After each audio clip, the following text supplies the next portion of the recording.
ایک گھنے جنگل میں ایک ہاتھی رہتا تھا۔ وہ طاقتور ہونے کے باوجود نہایت نرم دل تھا۔ جنگل کے تمام جانور اس سے محبت کرتے تھے کیونکہ وہ ہمیشہ دوسروں کی مدد کے لیے تیار رہتا تھا۔ ایک دن وہ جھیل پر پانی پینے جا رہا تھا کہ راستے میں اسے ایک چھوٹا سا زخمی چوہا ملا۔ چوہے کے پاؤں میں کانٹا چبھا ہوا تھا اور وہ درد سے کراہ رہا تھا۔ ہاتھی نے نرمی سے اپنی سونڈ سے کانٹا نکالا، چوہے کو تسلی دی اور اسے پانی پلایا۔ چوہا بہت خوش ہوا اور کہا، تم نے میری جان بچائی، میں کبھی نہیں بھولوں گا۔ کچھ دن بعد وہی ہاتھی شکاریوں کے بچھائے جال میں پھنس گیا۔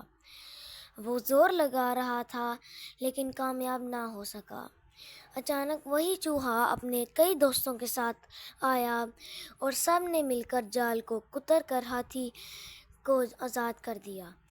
ہاتھی حیرت میں پڑ گیا لیکن دل سے خوش ہوا۔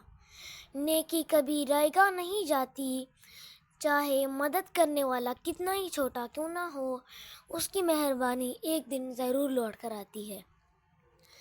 پیارے دوستوں، آج کے لیے اتنا ہی، ملتے ہیں آپ سے ایک نیکسٹ ویڈیو میں، تب تک کے لیے اللہ حافظ۔